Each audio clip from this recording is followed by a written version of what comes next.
एक समय की बात है।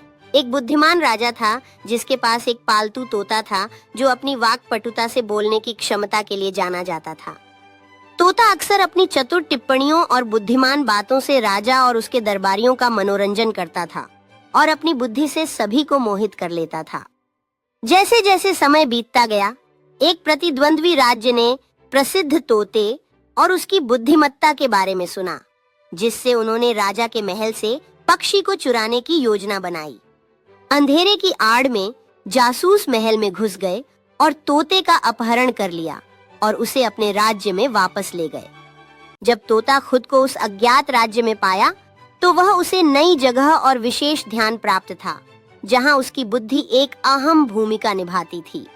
समय के साथ तोता ने उस राज्य के लोगों को अपनी प्रतिभा के माध्यम से आश्चर्यचकित किया और वहां के अधिकारी और विद्वानों का सम्मान जीता।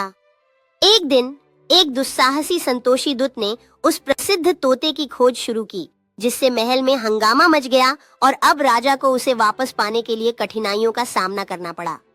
पराक्रमी संतोषी दूत ने कठिनाइयों का सामना करते हुए तोते को खोजकर उसे राजा के दरबार में ले गया, जहां सभी व्यक्ति हैरान हो गए और तोते की प्रतिभा की सराहना की।